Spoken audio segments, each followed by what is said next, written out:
Programadores, programadoras, hoy estoy aquí con Antonio Leiva del canal de DevExperto. Seguramente algunos de vosotros ya los conocéis y otros no. Antonio, es tu momento para saludar o decir algo. Hola, ¿qué tal? Encantado de estar aquí con vosotros hoy. Mi nombre es Antonio Leiva y efectivamente creo contenido para ayudar a desarrolladores, generalmente Android, aunque también desarrolladores en general, a evolucionar en su carrera profesional. Y hoy está aquí conmigo porque queremos tratar o hablar sobre un tema en el que seguro que a muchos de vosotros, o si no os pasa, os pasará, ¿vale? Que es el tema de cuando queremos aprender o queremos estar al día de todo lo que va saliendo, ¿vale? En el mundo de la programación, pues cada día salen librerías. De hecho, por ahí hay una frase que dice algo así como que cada minuto nace un nuevo framework de JavaScript y yo me lo creo, porque la verdad es que hay muchísimos. Y claro, pues nos puede generar una cierta ansiedad pues estar todo el día pendiente de estar a lo nuevo, nuevas versiones de los frameworks que utilizamos, librerías, tener que aprenderlo, todo eso, ¿no? Entonces, vamos a ver un poco cómo podemos gestionar esto y si realmente pues tenemos que estar al día de todo o no, podemos emplear otras tácticas o esto. Vamos a hablar un poco sobre este tema. Bien, pero antes de empezar a entrar en este tema, porque como algunos de vosotros seguramente no conocéis a Antonio, vamos a dejar que se presente un poco y hacerle alguna que otra pregunta y después ya entraremos en este tema. Así que, Antonio, para comenzar, preséntate un poco, aunque ya lo has hecho, pero cuéntanos un poco más de ti, de tu carrera, de qué es lo que has hecho. Perfecto, pues yo hace ya más de 12 años que me dedico a esto de la programación. Estuve bastante tiempo trabajando para otras empresas. Al principio temas nada relacionados con el mundo de Android, pero a los pocos años empezó a apasionarme muchísimo el tema y empecé a aprender sobre Android, a intentar cambiar mi carrera en esa dirección, crear contenido sobre ello. He escrito muchos artículos a lo largo del tiempo y ahora estoy desde hace poco también empezando con los vídeos.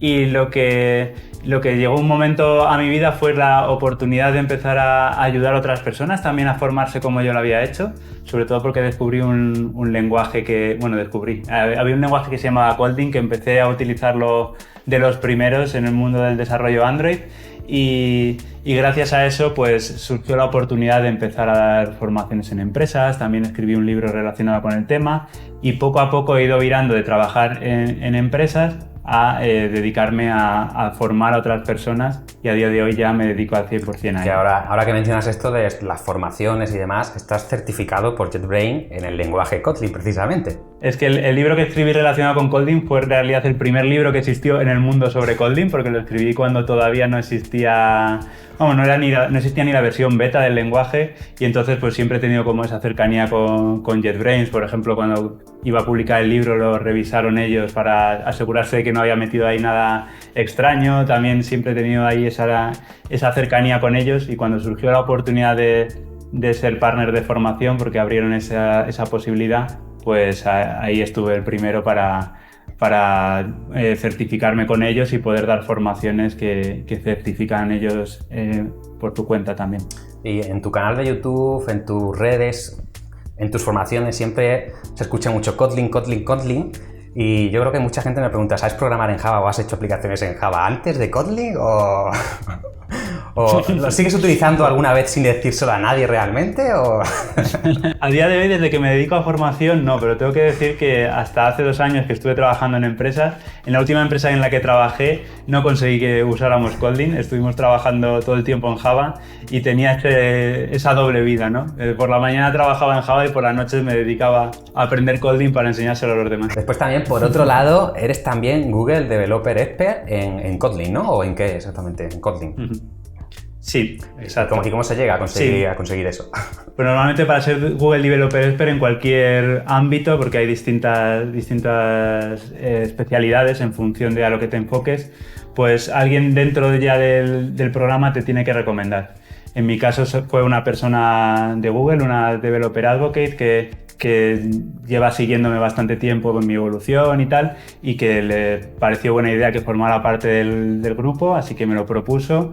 Hice el proceso como todo el mundo, porque hay que hacer un proceso de un par de entrevistas para que se aseguren de que cumples con las condiciones y luego ya entras a formar parte del grupo. Al final es un grupo de desarrolladores que se dedican a la divulgación para ayudar a Google a divulgar nuevas tecnologías y nuevos lenguajes, etc. Claro, y tú supongo que haber tenido el libro, a ser también partner de JetBrains, porque entiendo que eso vendría antes, al final tenías pues muchos puntos también, ¿no? Para que fuera ser un Google Developer Expert. Vale, Antonio, antes de pasar al tema del vídeo, te voy a hacer la última pregunta, ¿vale? Que según cómo respondas esta pregunta, continuamos el vídeo o ya lo dejamos aquí y ya no quiero saber nada más de ti, ¿vale?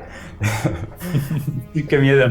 La pregunta es, Antonio, ¿las llaves en la misma línea del método o en la siguiente? Las llaves en la misma línea. La misma línea, vale. ¿Es la respuesta correcta o no? Podemos continuar, Antonio, podemos continuar entonces al tema del vídeo. Bien, Antonio, vamos a pasar al siguiente tema del vídeo, o sea, al tema del vídeo en sí, al tema de cómo estar al día, gestionar el hecho de las librerías, todas las cosas nuevas que van saliendo en el mundo de la programación. Tú como desarrollador, cuando estabas trabajando en empresas o algo así, ¿cómo veías o cómo tenías esa necesidad o de intentar estar al día de todo? Porque a mí me pasa de que veo que salen cosas nuevas y es como, guau, tengo que revisarlo y tengo otras cosas que hacer, pero también es como si no me voy a quedar atrás, ¿sabes? En el mundo de la programación. La verdad es que yo he pasado por varias fases. He detectado como una serie de fases por las que pasan los desarrolladores porque las he vivido yo en mí mismo. Y al principio de todo, cuando empecé nada más a acabar la carrera, como para mí el trabajo era como una especie de forma de pagar las facturas, tampoco me apasionaba demasiado por lo que hacía en su momento. Pues a mí me valía con las pocas cosas que necesitaba para el día a día, avanzaba y cuando acababa el día me olvidaba y ya está, y no me preocupaba más. Y como estaba en un entorno en el que tampoco se promocionaba el estar evolucionando ni mejorando, pues lo llevaba relativamente bien, aunque sí que es verdad que cada vez se me hacía más cuesta arriba porque no sentía ninguna pasión por lo que estaba haciendo esas 8 horas del día que me dedicaba. Y fue cuando pasé efectivamente al mundo del desarrollo Android que empecé a sentir esa pasión, a la necesidad de empezar a aprenderlo todo, de estar al día, de dominarlo primero para poder dedicarme a ello profesionalmente y segundo porque, como ya te comentaba, que disfrutaba mucho enseñándoselo a los demás, pues para poder divulgar también sobre ello. Y ahí pasé al otro extremo totalmente, al que cuando salía una nueva librería, una nueva funcionalidad, la nueva versión de Android, tenía que conocerlo absolutamente todo.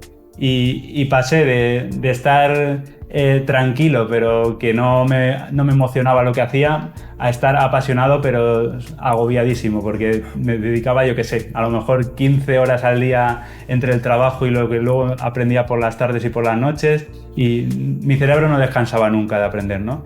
Y he visto que es algo que le pasa a muchísima gente, que llega a un punto en el que de verdad se preocupa por la calidad del software que escribe y por dar el mejor resultado en la empresa en la que trabaja o por satisfacción propia y se van a ese extremo, ¿no? En el que necesitas aprenderlo todo y sientes ese agobio de que cuanto más aprendes parece que más lejos estás de la meta porque descubres muchas más librerías, muchas más novedades y se vuelve una frustración constante. Sí, a mí por ejemplo cuando empecé a trabajar en mis primeros años de trabajo como programador junior, también tenía estas ganas, ¿no? De aprender, de aprender las nuevas librerías que iban saliendo, de tenerlo todo súper actualizado. Yo siempre he sido un poco obseso, ¿no? Lo sigo siendo, ¿eh? En tener todas las librerías actualizadas, todos los frameworks, todo estar siempre a la última.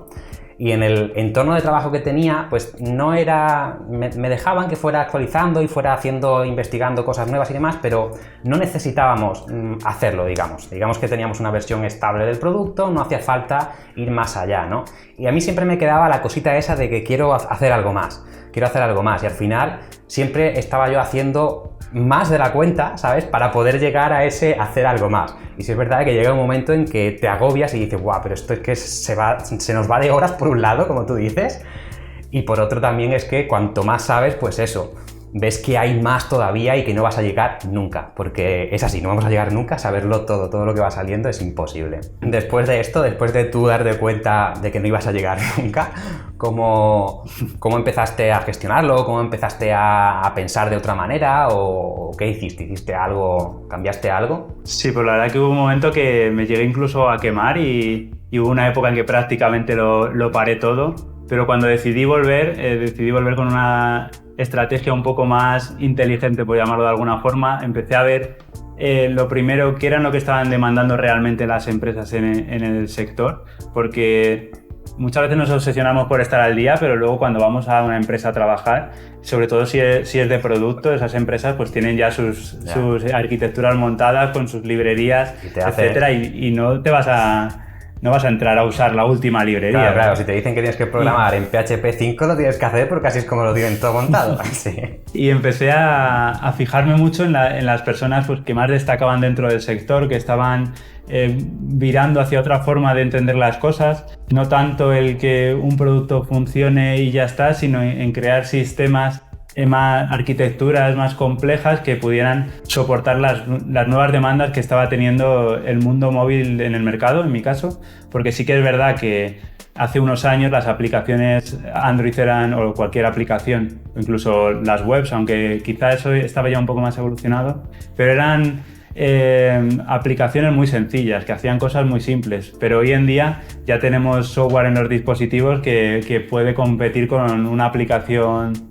de ordenador, de PC sin ningún problema, ¿no? Y entonces hay que empezar a pensar de otra forma. Incluso puede ser más complicado porque la cantidad de dispositivos donde esa aplicación móvil se tiene que ejecutar... Todo lo que hay que tener en cuenta, todos los inputs que tiene el dispositivo, que las situaciones del día a día en las que tiene que funcionar, el que a lo mejor ahora tiene red y dentro de 5 minutos no. Todo eso requiere de conceptos más complejos que son los que realmente ayudan a las empresas a avanzar, pero que por otro lado son ideas que han estado ahí durante muchos años dentro del mundo de la programación.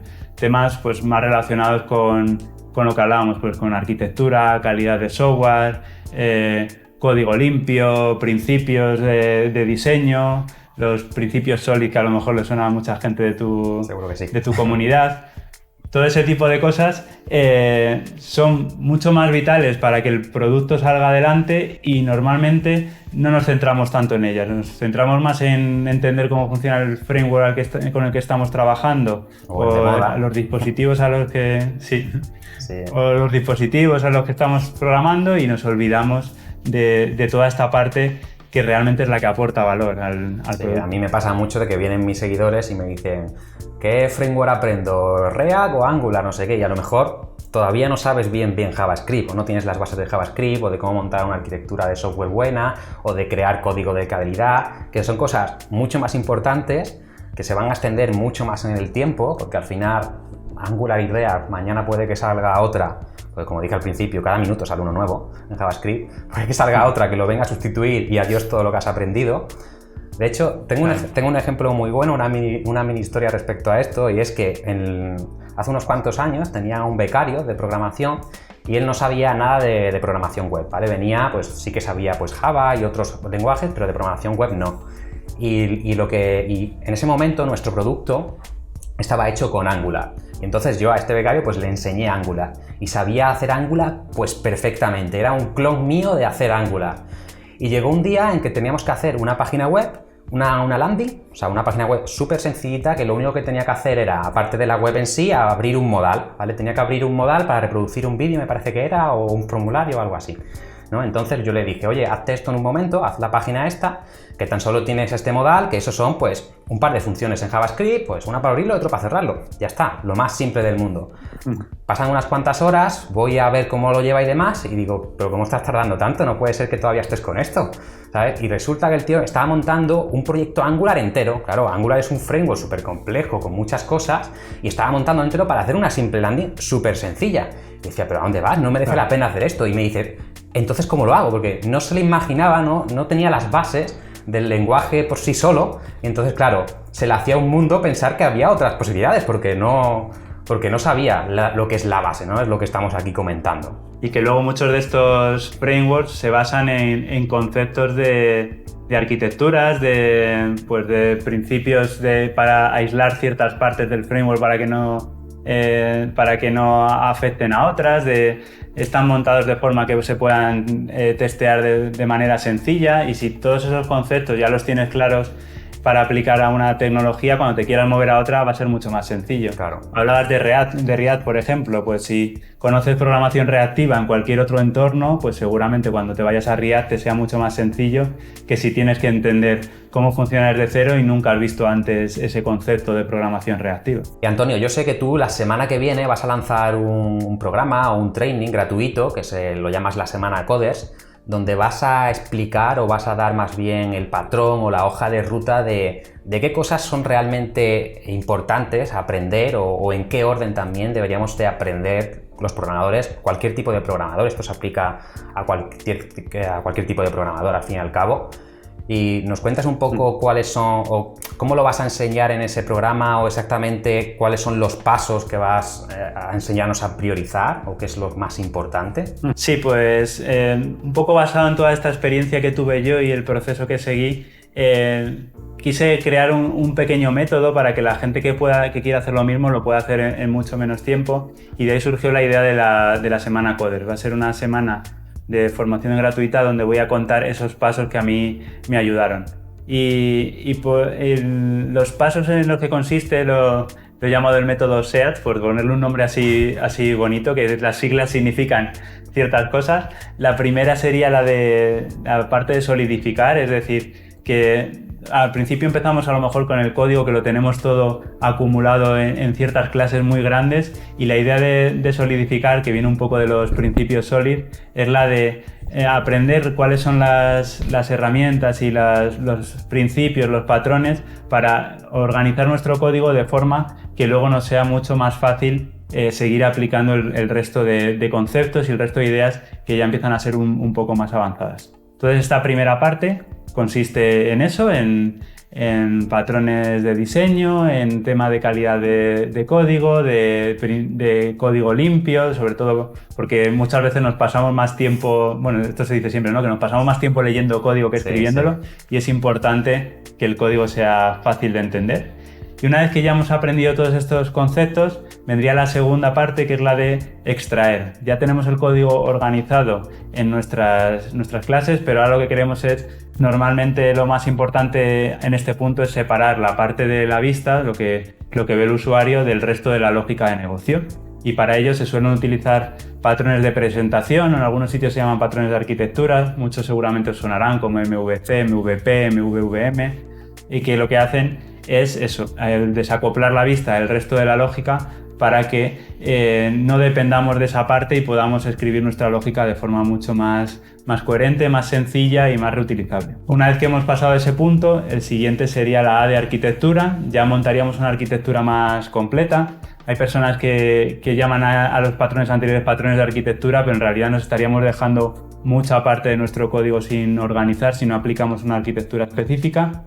Y ahí hablaremos pues un poco de cuáles son las típicas arquitecturas que existen, de cuáles son los conceptos que hay detrás y cómo aplicarlo al día a día. Así que en este punto es interesante el ver qué arquitecturas son las típicas en el entorno en el que trabajemos y aprender sobre ellas para escribir un código aún más desacoplado y sobre todo que nos separe nuestra lógica de la de librerías de terceros, de frameworks, etcétera, por si algún día tenemos que cambiar algo. Y esto es un punto clave de lo que hablábamos antes. Si algún día esa librería se queda obsoleta por lo que sea y tenemos que poner la última librería que ha salido en el mercado, pues que no sea simplemente cambiar el conector con esa librería y que todo lo demás siga funcionando. Esto también es una de mis obsesiones cuando lo programamos, sí. De preparar todo completamente separado lo nuestro de la librería, tener algún tipo de de módulo, de wrapper, de librería nuestra propia que se gestione la otra librería para esto que dices, sí. Perdona, continúa. Exacto, y nada. Y eso la mayoría de las arquitecturas lo tienen en cuenta y entonces es muy, muy sencillo hacerlo siguiendo esas reglas que nos impone la arquitectura. Y ya por último, la T sería de testing, que es una parte que a los programadores nos suele dar muchísimo miedo, pero es simplemente porque no hemos aprendido todo lo anterior, todos esos pasos anteriores, y si intentamos hacer testing sobre una parte de código que no está preparada para test, pues nos va a ser muy difícil. Normalmente cuando intentamos hacer esto tardamos muchísimo más en escribir los tests que en escribir el código que queremos validar. Incluso los tests son tan complejos que necesitaríamos hacer test sobre el código de test, ¿no? Y entonces se vuelve inviable y muchas personas acaban dejando de hacer test por esto. Pero si hemos seguido todo el proceso hasta ese punto, ya tenemos claro cómo escribir código de calidad, tenemos claro cómo separarlo de la vista, cómo estructurar la arquitectura y luego cómo testearlo, pues todo la parte final va a ser mucho más sencilla. Además también hablamos un poco sobre inyección de dependencias, que hay gente más a favor o gente más en contra, pero en mi opinión es bastante útil una vez que empezamos a desacoplar todo nuestro código y tenemos entidades mucho más pequeñas. Y también es recomendable ver qué opciones hay dentro de la inyección de dependencias en el framework o en la tecnología en la que estemos trabajando y ver cómo aplicar eso a nuestra arquitectura. Yo aquí en la parte que has dicho de testing, aquí esta es mi asignatura suspendida. O sea, yo aquí tengo muy poca experiencia y como dices, las veces que he intentado hacer testing bien, tardabas más en hacer los tests y se volvían tan complicados que decías, guau, es que estoy tardando 3, 4, 5 veces más en hacer el test que en hacer la funcionalidad y testearla yo así a mano, digamos, ¿sabes? Probándola. Sí, así que yo me apuntaré también a la semana a ver qué nos cuentas por ahí, a ver si me sirve también de algo. Sí, además que dentro de los test luego hay distintas estrategias o formas de abordarlo, que también contaré ahí algunas y que no obligan a testearlo absolutamente todo desde el principio. Luego cuando cojamos el tool a lo mejor sí tiene más sentido, pero inicialmente podemos testear las partes más frágiles de nuestra aplicación y a raíz de ahí pues ya ir creando buenas prácticas y mejores conocimientos sobre cómo hacer test en toda la base de código. Así que se puede ir empezando poco a poco una vez que ya tenemos todos los conocimientos anteriores bien asentados. Nos has comentado ya pues más o menos el contenido que vas a dar en este training gratuito. ¿Nos cuentas ahora un poco para que nos hagamos a la idea de cómo va a estar estructurado? O sea, por ejemplo, pues ¿qué van a ser? ¿Pues vídeos o no? ¿Nos vas a mandar un mail? ¿O nos vas a hacer una llamada por teléfono a cada uno para contárnoslo? En fin, ¿cómo lo vas a hacer? Como haga eso, hay miles de personas apuntadas, así que va a ser complicado. Pero lo que sí que vamos a hacer va a ser... va a haber 4 vídeos que esos van a ser grabados para que dentro de esa semana los podáis ver en el momento que mejor os encajen. Como va a ser de lunes a lunes, pues lunes, miércoles, viernes, lunes habrá vídeo y luego después de cada vídeo al día siguiente haré una sesión en directo para comentar los temas del vídeo, para resolver dudas. Será una sesión en directo por YouTube, de la que también os iré informando a través de la lista de los que os hayáis apuntado. Y luego también hay un grupo de Telegram privado para los que apuntéis, un canal donde también añadiré contenido extra, voy enviando audios de vez en cuando, encuestas, un poco también para conocer en qué punto estáis y así de esa forma poder enfocar lo máximo posible esa semana a las personas que estéis allí dentro. Para aquellos que queráis apuntaros a este training gratuito, os voy a dejar por abajo en el primer comentario y en la descripción del vídeo el enlace para que os podáis apuntar. Ya os digo yo que yo me apuntaré nada más salga de este vídeo. Y con esto ya dejamos aquí el vídeo. Antonio, muchas gracias por venir a mi canal. Nada, muchas gracias a ti por invitarte, un placer como siempre. Así que programador, programadora, nos vemos en el próximo vídeo.